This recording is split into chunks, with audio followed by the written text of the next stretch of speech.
Vote of no confidence आ जाता है, कभी ये इनके लोग इलेक्शन हारते हैं, फिर हमारी हुकूमत आ जाती है। तो सोचने की बात ये है कि ऐसी केयर टेकर गवर्नमेंट जो कोई मेजर मनसूबा लॉन्च नहीं कर सकती, जो कोई बड़ा काम नहीं कर सकती, आप कब तक सूबे की आवाम को इससे महरूम रखेंगे? जिन्होंने वोट कास्ट करने थे वो तब खयानत होनी थी। खयानत और झूठ जो है वो एक जितना ही जुर्म है, कोई फर्क नहीं है। खयानत होनी थी जब वोट कास्ट होना था, उनका वोट कास्ट नहीं हुआ, आपके इत्तेहादी आपको छोड़ गए, उन्होंने नया इत्तेहाद बना के हुकूमत बना ली। अपनी हुकूमत जो है वो IMF से मुआहदा कर चुकी थी कि इस किस्म का कोई कदम नहीं उठाया जाएगा। उसका नतीजा ये हुआ कि फरवरी में ये फैसला किया गया, इस चीज़ का ऐलान किया गया और एक ही महीने के अंदर कोई लगभग $4 अरब का हमें फॉरेन एक्सचेंज रिजर्व में जो है वो खसारा उठाना पड़ा। सब्सक्राइब करें और बेल दबाएं ताकि कोई खबर रह न जाए।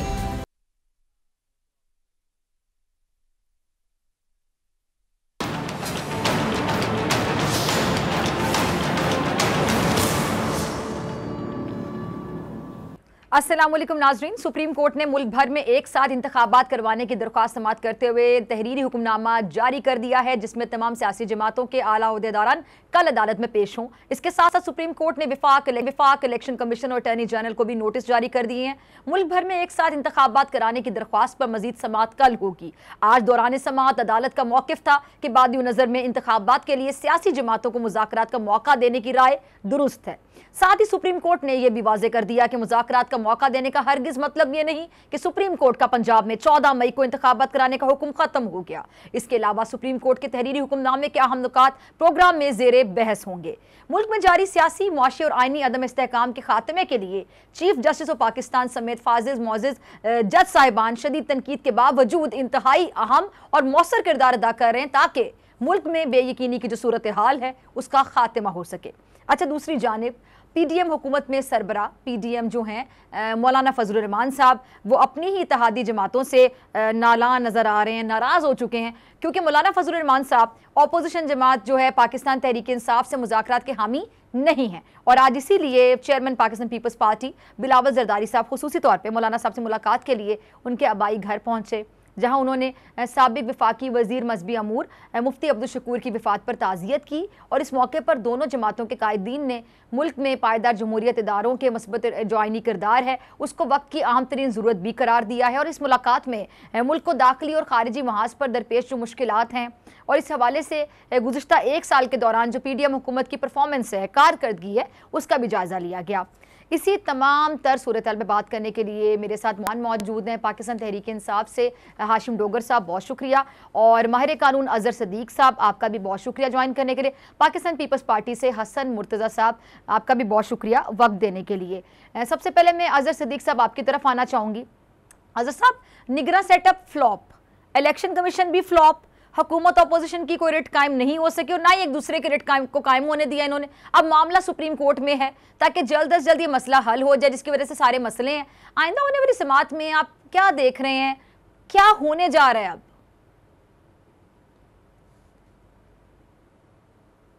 अब बहुत सी चीजें अब सेटल डाउन हो गई हैं और सुप्रीम कोर्ट ने मैं जैसे कह रहा था बड़े प्यार और मोहब्बत के साथ इश्यूज भी बता दिए हैं, चाकआउट भी कर दिए हैं, खदशात भी बता दिए हैं, वार्निंग भी दे दी है। और अगर आप पॉलिटिकली स्टेबिलिटी चाह रहे हैं तो उसका रास्ता भी दे दिया है। सबसे पहले तो जो दरखास्तें थी इलेक्शन कमीशन ऑफ पाकिस्तान की, वजारत दिफा की, कि इलेक्शन पोस्टपोन किए जाए और 8 अक्टूबर तक लेके जाएं, वो खारिज कर दी कि वो फैसला जो है वो फाइनल है 3 अप्रैल का और उस पर अमल दरामद होगा। स्टेट बैंक वाले के हवाले से गवर्नर स्टेट बैंक की और बाकी जो पैसे देने के हवाले से है वो क्लियर कर दी है कि वो 27 तक की डेट दे दी है कि 27 तक आप पैसे दे दें। एक जो बड़ा अहम सवाल उठाया है, कोई भी गवर्नमेंट हो जी, आपको पता है डिफेक्शन, मुनारफ अराकीन डिफेक्शन कहाँ लगती है, जहाँ एतमाद, अदम एतमाद का वोट और मनी बिल, कि कोई भी गवर्नमेंट अगर मनी बिल पास नहीं करवा सकती तो वो इक़्तिदार खो देती है। या इसमें भी यही हुआ कि 21 अरब का बजट मनी बिल था भी पास कराना था और वो पास नहीं करा सके, तो सीरियस कॉन्सिक्वेंसेस का सुप्रीम कोर्ट ने उसमें भी जिक्र कर दिया है। अब इन पे अमल दरामद के हवाले से कल तक का मौका दिया है। दूसरा जो अहम बात है वो एक आईनी दरखास्त थी कि तमाम इलेक्शन इकट्ठे करा। अच्छा, मैं बताता चलूँ, वहाँ सुप्रीम कोर्ट ने बड़ा वाजे कहा है, इससे मुराद ये नहीं है कि 14 मई के इलेक्शन जो है वो आगे मुलतवी हो जाएंगे। 14 मई को इलेक्शन होंगे और वो आइन और कानून के मुताबिक होंगे। अब सवाल जो एक आम नुक्ता नजर से हवाले से उठते हैं कि लोगों ये तवक्को थी कि कोई आइन के आर्टिकल 4 और 5 की वायलेशन, हलफ तोड़ा है, जो काबीना ने हलफ तोड़ा है, पार्लियामान के अंदर जो कुछ हुआ है वो पार्लियामान ने इख्तियार से तजावुज किया है, और ये जो बड़ा हम आर्टिकल 90 और 91 के हवाले से कॉन्फिडेंस शिकन कर दी, लूज कर दिया है, और इस पर सदर पाकिस्तान किसी स्टेज के ऊपर भी, अब असूली तौर पर तो सदर पाकिस्तान को वोट ऑफ कॉन्फिडेंस के लिए क्या देना चाहिए, लेकिन दूसरी जो बात है कि पॉलिटिकल मैच्योरिटी के हवाले से जो बात की कि ये इलेक्शन एक दिन होने चाहिए, आल्दो कॉन्स्टिट्यूशन में ऐसी कोई रिक्वायरमेंट नहीं है। डोगर साहब, आप अजहर सदीक साहब को भी सुन रहे थे, तो पीटीआई पंजाब में तो इलेक्शन के हवाले से बैकफुट पे आने को तैयार नहीं है। डोगर साहब कौमी असम्बली के इंतखाबात के मामले पे बहरहाल मुज़ाकरात के लिए तैयार है। अब इस शर्त पे हुकूमत मुज़ाकरात करेगी, कहीं तो नरम गोशा आपको भी रखना पड़ेगा ना डोगर साहब? जी बिस्मिल्लाहिर्रहमानिर्रहीम, बहुत शुक्रिया फिजा। देखिए, ऐसे है कि अगर आप वफाक में पार्लियामेंट की जो बालादस्ती की बात करते हैं तो सुबह पंजाब की आवाम की भी बालादस्ती का हमें सोचना चाहिए। पंजाब असम्बली जो है ये 12 करोड़ जो पंजाब में बसने वाले लोग हैं, ये उनकी आवाज़ है, और एक आइनी और कानूनी तरीके से जब इसको असम्बली को डिज़ोल्व किया गया तो उसके बाद कोई और रास्ता नहीं है कि आप 90 दिन के अंदर एक नए इलेक्शंस कराएं और फ्रेश मैंडेट के साथ लोग आएँ। तो मैं समझता हूँ कि जहाँ पे ये बात पार्लियामेंट की या नेशनल असम्बली की तौहीन की बात करते हैं तो वहाँ पे हम साथ में पंजाब की आवाम की तौहीन की बात भी करना चाहते हैं। हमारे पंजाब के आवाम को ये ढिठाई के साथ ये कह रहे हैं कि हम आपको ये राइट नहीं देंगे, जब हमारा दिल करेगा हम वफाक के साथ इलेक्शंस होंगे तो आपके इलेक्शंस कराएंगे।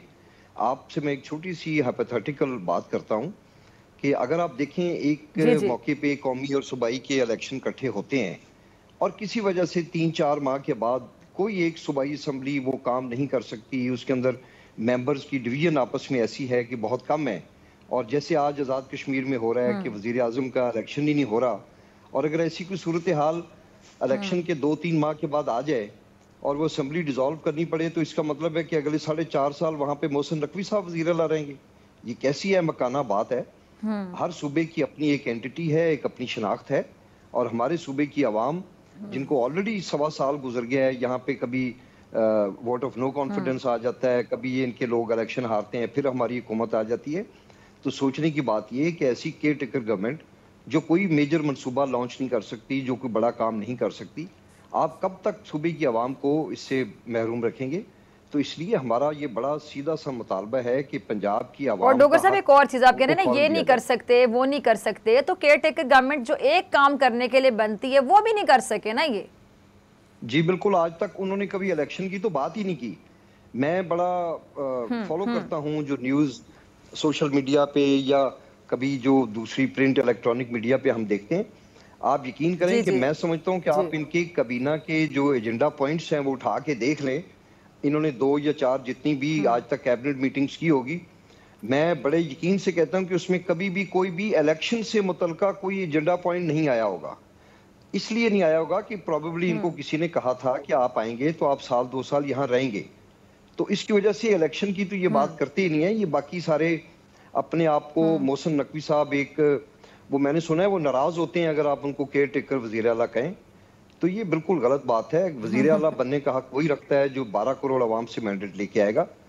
मैं तो समझता हूँ कि इस वक्त और कोई रास्ता नहीं है, इवन ये भी रास्ता नहीं है कि तमाम सियासी जमातें मिल के कोई हल ऐसा निकालें कि हम इलेक्शन डिले कर लें। तमाम सियासी जमातें मिलके या तो आइन के अंदर कोई अमेंडमेंट लेकर आएं, वरना फिर जैसे आपका आइन है उस पर मनोअन अमल करना चाहिए। मैं इसके अगेंस्ट हूँ। ये कोई पंचायती सिस्टम नहीं है कि आप पंचायत बुला रहे हैं, तमाम सियासी जमातें इसमें बैठ जाएं। ठीक है जी, डोगर साहब आपका पॉइंट आ गया। हसन मुर्तज़ा साहब, आप हाशिम डोगर साहब को भी सुन रहे थे, तो हसन मुर्तज़ा साहब पीपल्स पार्टी पीडीएम की इत्तेहादी है, मौलाना साहब पीडीएम के सरबराह हैं। मौलाना साहब क्यों नहीं चाहते कि पीटीआई से मुज़ाकरात किए जाएं, और चेयरमैन पीपल्स पार्टी क्यों उनको मनाने में लगे हुए हैं? क्या पीडीएम में इख्तिलाफात का हम कह सकते हैं कि बाकायदा आगाज शुरू हो चुका है? नहीं डॉक्टर साहिबा, गालबन आपको पता नहीं है या शायद आपके जहन से निकल गया है, पीपल्स पार्टी पीडीएम का हिस्सा नहीं है जी। उसमें इख्तलाफात वाली कौन सी बात हो सकती है? हम तो पीडीएम के इत्तेहादी हैं जी। मैंने कहा इत्तेहादी हैं आप उनके, मैंने इत्तेहादी बोले, आपने भी नहीं सुना सही से, मेरे जहन से तो जो निकला होगा आपने सही से सुना ही नहीं। मैंने कहा आप लोग उनके इत्तेहादी हैं। सुन तो लें जी जी, गुस्सा ना किया करें आप। चलिए इत्तेहादियों को तो एक पेज पर होना चाहिए ना। आप ना बिल्कुल फौरन गुस्से में आ जाती हैं। गुस्सा नहीं हसन मुर्तजा साहब, मैं गुस्सा नहीं कर रही। नहीं आप हो जाती है ना। अब मैंने जो बात कही है वो आपने कही नहीं, आप अपने पास से बात कह रही है। मैं ये कह रहा हूँ, चलिए आप ऐड कर दें, फरमाइए, आगे चलते हैं। जी जी आप बताइए। जी जी जी, पीडीएम के अंदर इख्तलाफात जो है वो सामने आ रहे हैं। तो मैंने आपको ये अर्ज की है कि पीडीएम जो है वो हम उनके इत्तेहादी हैं, उनसे इख्तलाफ हमारा हो सकता है, हम इत्तेहादी हैं, हम पीडीएम थोड़ी हैं जी। अगर कोई चीज वो नहीं मान रहे और हम कोशिश करते हैं कि वो मान जाए, हम उसे समझते हैं कि ये चीज सही है, ये होनी चाहिए, तो इसमें हर्ज तो कोई नहीं है। पीपल्स पार्टी हमेशा ये कोशिश करती है कि हम आइन और कानून के मुताबिक इंतखाबात से लेके बाकी सारी चीजें। चलिए हसन साहब ये बता दें, मुर्तजा साहब ये बता दें, मौलाना साहब को मना लेंगे बिलावल साहब? ना मुझे बात पहले अपनी मेरी कर लेने दें, आपकी भी मैं जो हुक्म है उसकी भी तामील करूंगा। मेरी जरा सुन ले, जो आपने पहले सवाल किया उसका जवाब दे। डोगर साहब ने अभी फरमाया है कि जी सुनाइए, ये कोई पंचायत थोड़ी है कि इसको जिस वक्त मर्जी कर लिया जाए। बिल्कुल यही हमारा भी मौकफ है कि ये पंचायत नहीं है, ये आइन के मुताबिक चलना है। और आइन में वाज़ेह है कि ये चीजें होनी है। आइन में है कि अगर नो कॉन्फिडेंस मूव होता है तो 14 दिन में उसकी काउंटिंग होनी चाहिए। अगर नहीं होती तो वो भी गैर आइनी है। अगर पंजाब असेंबली के अंदर आइन के मुताबिक अगर चला जाए तो फिर जिस तरीके से उस वक्त हुआ, भी कास्ट नहीं होना और डिस्क्वालीफाई भी होना है, वोट भी काउंट नहीं होना और डिस्क्वालिफिकेशन भी होनी है। तो ये आइन अपनी मर्जी से नहीं चलना। जो आइन है, जो आइन की रूह है, उसके मुताबिक ही असेंबली देगी तो वो बेहतर होगा। और हम चाहते हैं कि आइन के मुताबिक हो। अब अगर कई वजूहात की वजह से नहीं हो तो कोर्ट में मैटर है, वो जो डिसाइड करेगा उसके मुताबिक इंशाअल्लाह ताला अमल दरामद होगा। ठीक है जी, ठीक है। अजहर सिद्दीक साहब, यही बात मैं लेकर आपकी तरफ आ रही हूँ हसन मुर्तजा साहब की। अच्छा, ये जो सुप्रीम कोर्ट के अहकामात हैं वो कह रहे हैं जी जो हुक्म होगा उस पर अमल दरामद होगा और जारी बात है होना भी चाहिए। सुप्रीम कोर्ट के अहकामात का फिलहाल तो इनकार जो हुकूमत की जानिब से आ रहा है, ये कितना महंगा पड़ सकता है अजहर सिद्दीक साहब हुकूमत को? क्या शहबाज शरीफ साहब की नाअहली भी हो सकती है? अच्छा, मैं एक हसन मुर्तजा साहब की सिर्फ एक बात का जवाब, चूंकि कानूनी आईनी बात है, हम शायद समझते हैं कि सुप्रीम कोर्ट ने जो फैसला दे दिया है हम उसके ऊपर बैठ के कहें। आप उसकी इलीगैलिटी या लीगैलिटी तो डिस्कस कर सकते हैं। आप ये कहें कि आइन लिख दिया, आपने रीराइट कर दिया, इंटरप्रिटेशन इख्तियार ही सुप्रीम कोर्ट का है। और सुप्रीम कोर्ट ने आर्टिकल 63 में मैं शामिल हूँ, ये अमानत होती है पार्टी की। आप अमानत में ख़यानत करती हैं तो आप कैसे, जब अमानत में ख़यानत करें, ये फौजदारी जुर्म भी है। और वो वोट कैसे काउंट होगा, शायद हमने पढ़ा नहीं, मिसाके जमहूरियत पढ़ लें, 16 और 17 क्लास के अंदर पीपल्स पार्टी ने इसकी बड़ी मेहनत करके छांगा मांगा की सियासत इसीलिए ख़त्म की थी कि ये आपने फोटो वोट की खरीदो फरोख्त, कोई ईमान नहीं, कोई दीन नहीं, कोई बात ही नहीं है। और इसी बुनियाद पर ये कहा कि पार्लियामानी पार्टी जो फैसला करेगी उसके मुताबिक वोट देना होगा। और जब आप डिस्क्वालिफिकेशन के लिए लेकर जाएंगे तो सदर पाकिस्तान करेंगे, कोई एम्बिग्विटी नहीं है, बड़ी क्लियर प्रोविजन है। अब आते हैं दूसरी तरफ, ये तो बात एक वाजे हो गई कि पहले दिन से ही जो मौजूदा हुकूमत है ये फाउल प्ले कर रही है। जिस तरह निगरान सेटअप पंजाब के अंदर लगाया, गवर्नर चुन के लगाया कि जिसने पोल डेट दी नहीं, अड़ा रहा इस बात के ऊपर। एक आईनी प्रोविजन है भाई, डेट दे दो, तुमने कोई एहसान करना है कौम के ऊपर। वो मामला फिर लाहौर हाई कोर्ट ने फैसला किया। दूसरा, एक गवर्नर केपी की ऐसा बंदा लगाया कि वो तो टस से मस नहीं होता। आपको पता है आजकल चपरासी की भी क्वालिफिकेशन कोई होती है तो गवर्नर की भी कोई क्वालिफिकेशन होनी चाहिए। सिर्फ ये नहीं कि 45 साल की उम्र और वो सर्टन प्रोविजन कि आप पाकिस्तानी होने चाहिए। ये खुदारा सोचना है इस बात को। और वो उसने अभी तक डेट नहीं दी है। आइन के आर्टिकल 112 में लिखा हुआ है कि पहले पोल डे देंगे फिर निगरान सेटअप आएगा। तो केपीके का निगरान सेटअप तो आप समझ लें वो है ही नहीं पहले दिन से। पंजाब की हद तक 90 दिन पूरे हो गए हैं। मैंने कहा साथ साथ ये बात भी करता हूँ, अब आपके असल सवाल की तरफ आता हूँ। 2 बड़े काम किए हैं। आर्टिकल 90 और 91 की खिलाफ वर्जी ऐसे हो गई कि जब आपने मनी बिल रिजेक्ट कर दिया, जो मनी बिल रिजेक्ट हो जाए आपके यानी आपके जो पैसे खर्च करने हैं, तो फिर आप अपनी अक्सरियत खो देते हैं। तो इसके सीरियस कॉन्सिक्वेंस सुप्रीम कोर्ट ने लिख भी दिया है। अब आपको एतमाद का वोट लेने का सदर पाकिस्तान कह सकते हैं और वजह वो बन चुकी है। फिर क्या है कि काबीना ने एक वो यानी इलेक्शन कमीशन ने एक इलेक्शन कराने जा रहा है 90 दिन की गए, आप वो पैसा रोक ही नहीं सकते। आर्टिकल 90 और 91 को सामने अपनी जगह रखें, आर्टिकल कंसोलिडेटेड फंड को सामने रख लें, आप वो पैसा। इसी तरह कल क्या होगा, कल आप अदालतों के पैसे रोक लेंगे, कल आप नैब के पैसे रोक लेंगे। तो ये तो उनकी कमांड ही नहीं थी। यहाँ आपने वायलेशन की, सुप्रीम कोर्ट के अहकामात की, आर्टिकल 4 और 5 की वायलेशन की, और आपने अपने ओथ की वायलेशन की। ये एक्शन अलहदा बनता है। और दूसरा जो आपने वो पैसा नहीं देने का कहा, आपने जो फोर्सेस देने से इनकार कर दिया, ये कंटेम्प्ट ऑफ कोर्ट और आर्टिकल 204 की खिलाफवर्जी है, contempt of court ordinance section 3 की है, जिसकी सजा 5 में दी है। आखिरी सिर्फ एक डॉक्टर साहब बात कर दूं कि यहाँ सिर्फ यही बात खत्म नहीं होती है, आपको आगे लेके चलना है। मुल्क में आइन और कानून की हुक्मरानी लेकर आए। अभी बात खत्म नहीं हुई है। इलेक्शन 14 मई कराने का सुप्रीम कोर्ट ने कह दिया है कि उसको रिव्यू करने की दरखास्तें सारी खारिज हो चुकी हैं। अब आपको चाहिए कि आइन के सामने सरेंडर करें, आइन पे अमल दरामद कराएं। अगर आइन पे अमल दरामद कराएंगे तो ये पाकिस्तान आगे जाएगा। ठीक है जी, चलिए हम भी आगे चलते हैं डोगर साहब की तरफ। डोगर साहब, पीटीआई ने प्रेशर डालने के लिए पंजाब और केपी के असम्बली तहलील की, इससे जो प्रेशर बना, नतीजा निकला वो आज सबके सामने है। अब निगरां सेटअप की मुद्दत खत्म हो गई है मगर इलेक्शन नहीं हो सके। अब एक ही दिन अगर जनरल इलेक्शन हो जाते हैं तो पीटीआई को मसला क्या है? नहीं, बिल्कुल हमें एब्सोल्युटली कोई मसला नहीं है, बल्कि ये तो वो डिमांड है कि जो हमारे पार्टी चेयरमैन पहले दिन से करते रहे। हमारी शुरू से ये ख्वाहिश थी कि ये कौमी असम्बली भी साथ ही, इन्होंने आपको याद होगा बड़े चैनल्स पे बड़े इनके जो बड़े बड़े लीडर्स हैं, उन्होंने कहा जी आप करें पंजाब और केपीके को डिसॉल्व तो हम भी साथ ही करेंगे। ऐसी बातें आज भी रिकॉर्ड का हिस्सा है। आप अपने मैं एक्चुअली पूछना चाह रही जो अक्टूबर के हवाले से बात की जा रही है। नहीं, अब अक्टूबर देखें, ये कैसे, ये बिल्कुल गलत है कि आपने पंजाब असम्बली डिसॉल्व हुए आज 90 दिन से ऊपर गुजर गए। आप पंजाब असम्बली या पंजाब के जो अवाम है उनको 8 महीने कैसे किसी के टिकर गवर्नमेंट के सुपुर्द कर सकते हैं? हाँ, अगर ये कोई उसको पहले ले आते, मैं तो बिल्कुल इसके भी खिलाफ हूँ। क्या बैठ के बात करें और हम 3 महीने के बाद दोनों सारे इलेक्शंस करवा लेते हैं। मैं आज इंडियन पार्लियामेंट का शेड्यूल देख रहा था, वहां पे 2024 में उनके जो है वो जनरल इलेक्शंस हैं नेशनल, और उनकी तमाम असम्बलियों के किसी के 25 में है, किसी के 23 में है, किसी के 26 में है। ये कैसी अनहोनी बात है। और 2 बड़ी मज़ाक़ा खेज चीजें जो सामने आ रही हैं कि जी इस वक्त सिक्योरिटी ठीक नहीं है, हमारे पास मैन पावर नहीं है, ट्रुप्स नहीं है एक सूबे में इलेक्शन करवाने के लिए, मगर जब अक्टूबर आएगा तो तब पूरे पाकिस्तान और तमाम सूबों में हमारे पास जो एनर्जी हर चीज अवेलेबल हो जाएगी।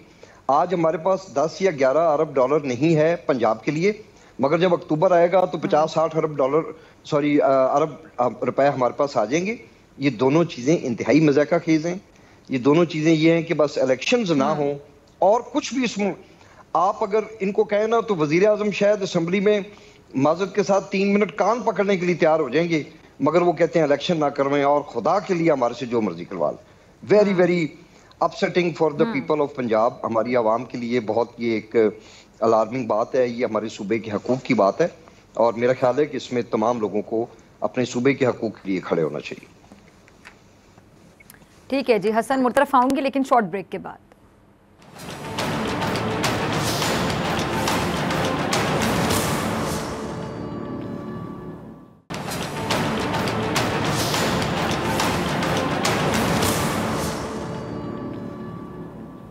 वेलकम बैक नाज़रीन। अजहर सदीक साहब, हाशिम डोगर साहब, हसन मुर्तज़ा साहब मेरे साथ मौजूद हैं। हसन मुर्तज़ा, मुझे आपकी तरफ आना था ब्रेक के बाद। पीटीएम तो अदम एतमाद के जरिए हुकूमत में आई, अब अवाम ने मैंडेट जो दिया था वो तो पीटीआई को दिया था, तो क्या फ़र्क पड़ जाएगा अगर अगस्त से पहले मुशावरत से जनरल इलेक्शन में जाया जाए? सियासी जमातों की अना और जिद हम कह सकते हैं कि जो इनकी अना है, जो जिद है, उसकी भेंट चढ़ाया जा रहा है रियासत को? नहीं, कतन नहीं डॉक्टर साहबा, ये ना की भेंट चढ़ाना चाहिए, ना जिद की भेंट चढ़ाना चाहिए। जिसका आपने कहा कि मैंडेट दिया, जब वो मैंडेट वापस अवाम ने लिया ना, जब अवामी नुमाइंदे आपके इत्तेहादियों ने छोड़ा ना, आपको आपके वहाँ कोई फ्लोर क्रॉसिंग तो नहीं हुई, वहाँ पे तो आपके जो इत्तेहादी थे वो आप छोड़ गए, आपको छोड़ गए और उन्होंने इत्तेहाद कर लिया मौजूदा हुकूमत के साथ, तो मैंडेट उनके पास चला गया ना। मैंडेट तो आपका रहता, अगर आपका अपना होता तो फिर आपके पास रहता। जब आप पहले ही इत्तेहादी जमातों के साथ हुकूमत में बैठे थे और वो इत्तेहादी आपको छोड़ जाएं, तो इसमें तो आप मैंडेट क्लेम नहीं कर सकते कि वो हमारा था और दूसरों को मिल गया। ठीक है, हसन मुर्तजा साहब, हुकूमत इलेक्शन कमीशन को फंड जारी करने में सीरियस है? अगर नहीं है तो फिर क्यों नहीं करना चाहते? अब 27 अप्रैल को जो फंड जमा कराने के अहकामात हैं, हुकूमत जारी करेगी? मैंने आपसे ये बात कही है, मैंने ये नहीं कहा कि जो आपने उन्हें बताया है, और ना ही वहां पे कोई खयानत हुई है। वहां पर आपके इत्तेहादी जो आपका मैंडेट लेके असेंबली में नहीं पहुंचे, वो अपनी अपनी जमातों से जीतकर आपके साथ इत्तेहाद में वो बैठे और हुकूमत बनी। आपको उन्होंने छोड़ दिया जी, छोड़ के वो दूसरी ऑपोजिशन के साथ मिलकर उन्होंने हुकूमत बनाई। अगर तो किसी पीटीआई के आदमी ने वोट कास्ट किया है तो फिर आप मुनर्रिफ अराकीन कह सकते हैं। आपके मुनर्रिफ अराकीन ने किसी ने वोट उनको नहीं दिया, वो आपके साथ इख्तलाफ में थे, उन्होंने आपको वोट दिया होता ना दिया होता, अगर ना दिया होता तो वो भी बड़ी बड़ी कहानी है ना। वो पीटीआई वाले भी तो बड़ा कुछ बताते हैं ना कि वो फिर किस तरह उनके ज़मीर जागे, कैसे उन्हें वोट दिया, उस पर भी तो बड़ी कहानी है, उस पर भी जरा तबसरा कर लें फिर आप। लेकिन मुझे बुलाया तो मेरी बात भी आप सिंध हाउस की जो दास्तानी है वो भी जरा उसका भी जिक्र कर लें। वो जो लोग थे जिन्होंने वोट कास्ट करने थे, वो तब खयानत होनी थी। खयानत और झूठ जो है वो एक जितना ही जुर्म है, कोई फर्क नहीं है। खयानत होनी थी जब वोट कास्ट होना था, उनका वोट कास्ट नहीं हुआ, आपके इत्तेहादी आपको छोड़ गए, उन्होंने नया इत्तेहाद बना के हुकूमत बना ली। हाशिम डोगर साहब वो तो बड़ी अच्छी वो मंतक बता रहे हैं, वो कह रहे हैं सिंध हाउस में क्या हुआ, कुछ नहीं उनको याद आ रहा। वो कह रहे हैं कि जी ना ज़मीर जागा ना ऐसी कोई बात थी, जो अवामी मैंडेट दिया गया था पीटीआई को, तो वो जैसे अवाम ने छीन लिया मैंडेट। क्या हुआ था, अवाम ने तो नहीं छीना था वो मैंडेट। बड़ी मुख्तसर अपने पास से बात दिए जा रही है। मैंने कब कहा है कि अवाम का मैंडेट, अवाम ने मैंडेट दिया ही नहीं है। आप एक चीज गलत कह रही हैं और कह रही हैं कि आपको दुरुस्त। 18 में किसने दिया था? 2018 में किसने दिया था इनको मैंडेट? एमपीएम ने छोड़ा, आपको 2008 में आप लोगों को मिला था ना मैंडेट, 2013 में नून लीग को मिला था, 2018 में पीटीआई को मिला था। मैं तो सीधी सीधी ये बात कर रही हूँ। मैं कह रहा हूं कि पीटीआई का जो मैंडेट हाशिम डोगर साहब, वो इस पोजीशन में नहीं था कि वो अकेले हुकूमत बनाते, उन्होंने इत्तेहादियों के साथ। ठीक है, ठीक है, हाँ ठीक है, मेजोरिटी के साथ नहीं थी उनकी हुकूमत। ये जी हाशिम डोगर साहब, हसन मुर्तजा साहब तो बड़ी पेशेंस वाले बंदे हुआ करते थे। पता नहीं अभी रिसेंटली क्या हो गया, बात ही नहीं, ना सुन रहे हैं ना करने दे रहे हैं। अजहर सिद्दीक साहब ने बहुत राइटली पॉइंट आउट किया। पहले तो वफाक में भी हमें कम से कम ये नुक्ता दुरुस्त कर लेना चाहिए कि हमारे 20 बंदे दिखा के इन्होंने एमक्यूएम को मोटिवेट किया और एमक्यूएम को दिखा के बाप पार्टी को मोटिवेट किया गया। तो इसका मतलब है इब्तदा से ही ये सारी मैलाफाइडी थी। सेकेंडली, अगर आप यही बात करते हैं, हाई मॉरल ग्राउंड्स की बात करते हैं कि वहाँ पे तो जी वो दूसरी एलाइड पार्टीज थी, तो बिल्कुल अजहर सिद्दीक साहब ने सही सवाल पूछा हसन मुर्तजा साहब से कि पंजाब में जो हमारे 20 लोग थे प्लस 5 जिसमें वुमेन और नॉन इलेक्टेड लोग थे, इनके बारे में आपका क्या ख्याल है? क्या इनके वोट लेते वक्त, मुझे अच्छी तरह याद है मेरे वालिद साहब एमएनए थे पाकिस्तान पीपल्स पार्टी से, और हमें नफरत थी कि मियां नवाज शरीफ ने कीमत लगाई थी कि जनाब इतने पैसे लें और आप हमारे साथ आ जाएं। उस दिन से कम मैं तो मुस्लिम लीग नून से नफरत करता था कि कैसे ये लोगों की सौदेबाजी करते हैं।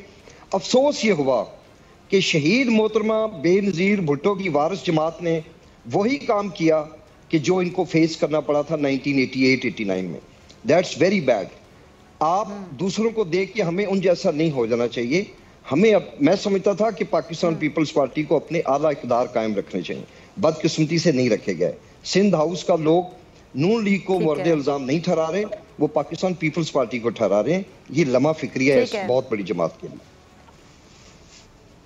ठीक है, तीनों मेहमानों का बहुत शुक्रिया। और बात करेंगे बोल के खिलाफ होने वाली गैर कानूनी कार्रवाइयों के हवाले से।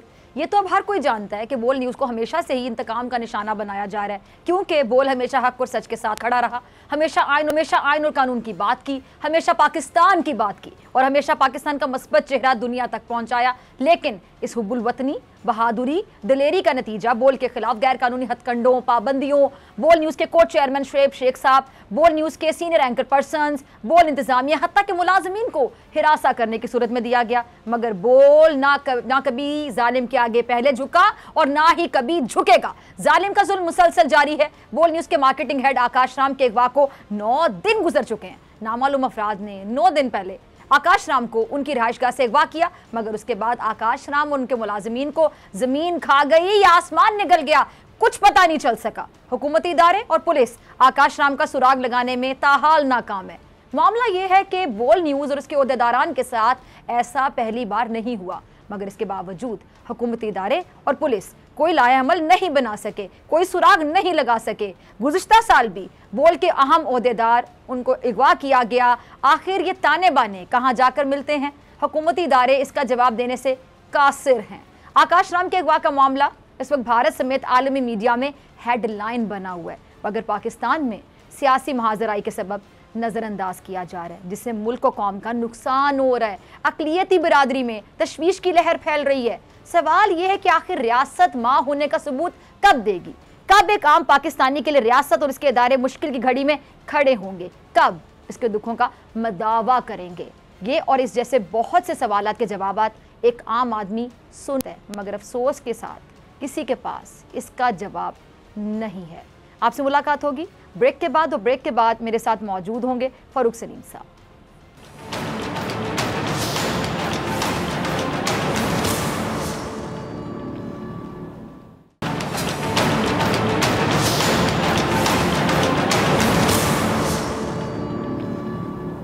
वेलकम बैक नाजरीन। ये बात तो तय है कि पाकिस्तानी मईशत की तबाही में बड़ा किरदार इंपोर्टेड वजीर ख़जाना का रहा है, और इन दिनों से इसहाक डार साहब काम बड़ी खूबी से अंजाम दे रहे हैं। पहले डॉलर और अब पेट्रोल के पीछे हाथ धोकर पड़ गए हैं। रॉबिनहुड सरकार की पेट्रोल सब्सिडी स्कीम लाई जा रही है।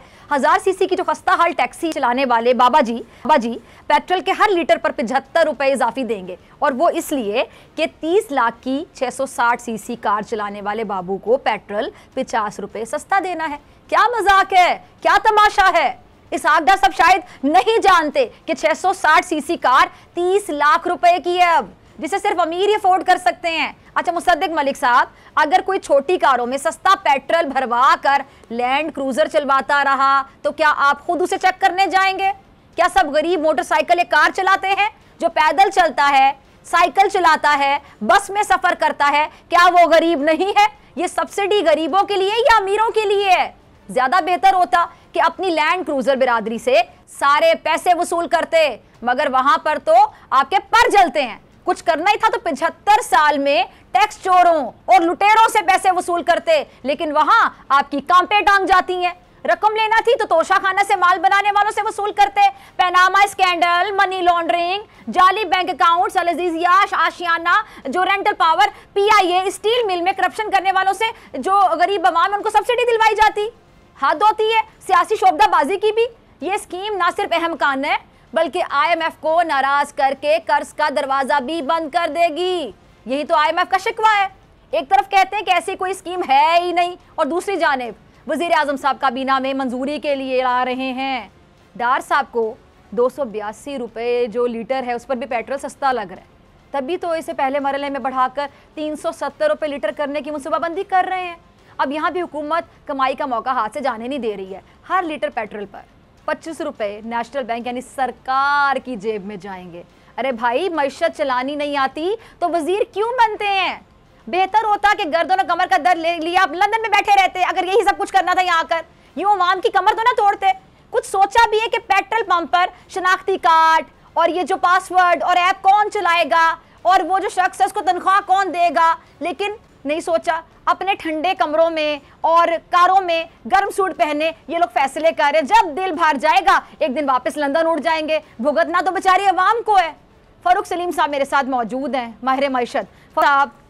आप भी सुन रहे होंगे सब कुछ ये जो सोचे समझे बगैर पेट्रोल सब्सिडी स्कीम लाने वालों को तो मेरे ख्याल से सितारा इम्तियाज दे देना चाहिए। ये जरा स्कीम के बारे में आप भी जरा इस पे कोई रोशनी डालिएगा।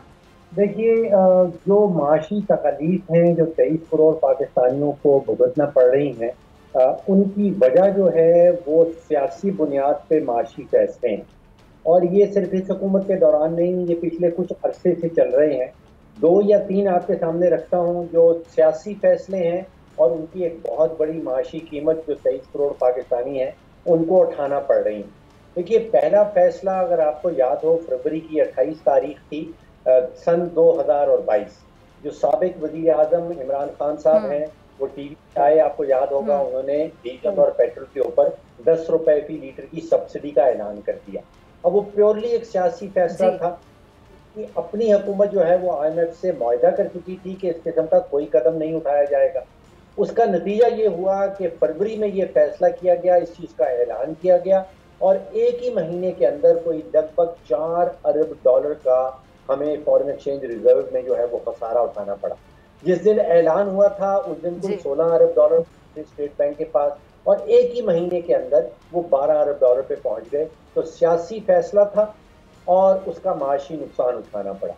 अगर उससे आगे जाएं, अक्टूबर 2022 एक नए वजीर खजाना साहब आए, PDM की हुकूमत आ चुकी थी।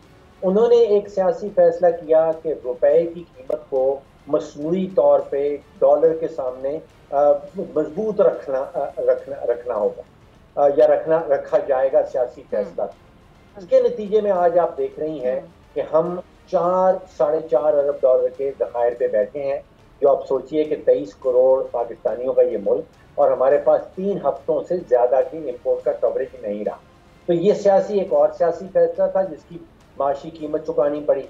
एक और सियासी फैसला सामने आ रहा है कि शायद 800 सीसी की जो गाड़ियां हैं और मोटरसाइकिल हैं उनको सब्सिडी दी जाएगी। अब ये IMF से हम मुआहदा कर चुके हैं कि जब तक हमारे खजाने में पैसे नहीं होंगे, जब तक हमारे बजट में इसकी एलोकेशन के लिए पैसे नहीं होंगे, तो किसी किस्म की सब्सिडी नहीं दी जाएगी। तो सियासी फैसले किए जा रहे हैं, न सिर्फ इस हुकूमत के दौरान बल्कि PTI की हुकूमत के दौरान भी। और उन सियासी डॉक्टर साहब मुझे जरा बताइएगा, ये इन सब में अवाम आपको कहाँ नज़र आ रही है? जब ये पॉलिसीज़ बनाते हैं, जब ये स्कीमें बनाते हैं, जब अवाम के लिए बेसिकली बैठे होते हैं सर जोड़ के कि अवाम जो है उसके लिए कुछ करना है, तो अवाम ही तो उसमें निगलेक्ट हो रही थी। अवाम के लिए इसमें क्या फ़ायदा नज़र आ रहा होता है? देखिए, इस वक्त जो भी फैसला साज शख्सियात हैं या फैसला साज इदारे हैं या हमारे टॉप के लीडरशिप हैं, सियासी कायदीन हैं, उनका जिसको समझिए कि एक अशराफिया की जंग आपस में चल रही है, उनका फोकस मईशत के ऊपर या 23 करोड़ पाकिस्तानियों के ऊपर नहीं है। यहाँ पे जंग ये हो रही है कि जिसके पास से कुर्सी चली गई है उसकी कोशिश है कि वो कुर्सी किसी तरह वापस ले ले। उसमें ना कोई आइन का ताल्लुक है, ना कोई कानून का ताल्लुक है, ना कोई इखलाकियात का ताल्लुक है। जिसके पास कुर्सी इस वक्त है उसकी पूरी कोशिश है कि उसको कुर्सी से न उतारा जाए। तो अशराफिया की जंग है, इसमें 23 जो माशी मुफाद है वो कहीं भी सामने नहीं आ रहे, और अब इसके अंदर टपक पड़े हैं आप समझिए कि सुप्रीम कोर्ट ऑफ पाकिस्तान भी, और वहां पे भी आप सोचिए कि मेरे दानिश के मुताबिक कहीं आइन या कानून का प्रॉब्लम नहीं है, वहां पे ताकत का हसूल है कि ताकत के पास नहीं है, और ताकत किस आपने अपने पास रिटेन करनी है, उसको संभाल के रखना है, और वहाँ जंग चल रही है। अच्छा, डॉक्टर साहब, ये जो पेट्रोल है कह रहे मजीद बहुत ऊपर जाएगा, मतलब आप सोच भी नहीं सकते कितना ऊपर जाएगा, क्या कहेंगे? नहीं, मेरा नहीं ख्याल। देखिए, पेट्रोल की कीमत या डीजल की कीमत जो है उसके 2 कनेक्शन हैं। एक तो अगर आलमी मंडी में कीमत बढ़ती है और पाकिस्तान हम सोचिए कि 90 से 95% अपना तेल जो है वो इम्पोर्ट करता है, तो फिर कोई भी हुकूमत हो वो तेल की कीमत नीचे नहीं रख सकती। तो अगर तो आलमी मंडी की कीमत बढ़ेगी तो पाकिस्तान में बढ़ेगी। दूसरा ताल्लुक बनता है रुपए डॉलर की जो आपस में बैलेंस रहता है। अगर रुपया मुसलसल गिरता चला तो फिर हमें पाकिस्तान में रुपए की मद में जो पेट्रोल और डीजल है वो महंगा मिलेगा। ठीक है जी डॉक्टर साहब, बहुत शुक्रिया आपके वक्त के लिए। इसी के साथ मुझे आपसे मुलाकात होगी इंशाल्लाह कल सेम टाइम सेम चैनल। अगर जिंदगी ने वफा की, दुआओं में याद रखिएगा, अपना बहुत ख्याल रखिएगा। अल्लाह निगहबान।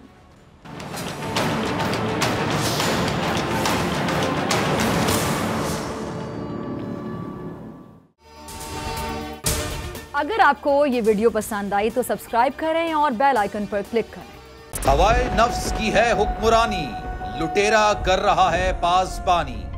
बोल न्यूज के मार्केटिंग हेड आकाश राम ताहाल लापता, तफ्तीशी इदारे जवाब देने से कासिर। अहले खाना परेशान, बेटे की जुदाई में माँ गम से निढाल। जो बच्चो हिंदू पर आए थे जो को पाकिस्तानी, मुखे मेहरबानी करे पंहिंजो आकाश वापस कयो। हुकूमत से बेकसूर और मुहिब्बे वतन बेटे की बाजियाबी के लिए फरियाद। आकाश राम के अगवा के खिलाफ अहले खाना की जानिब से सुप्रीम कोर्ट में दरख्वास्त दायर। सुप्रीम कोर्ट के चीफ जस्टिस उमर अता बंदियाल से आकाश राम के अहले खाना की जल्द समाअत की इस्तदा। मुश्किल की इस घड़ी में आलमी मीडिया ने भी उठाई आवाज। CNN, आज तक, इंडिया टुडे, टाइम्स नाउ समेत आलमी मीडिया ने आकाश राम के अगवा के खिलाफ दिया बोल का साथ। उफ क्या जुल्म है, बोल इंसाफ का मुंतजिर।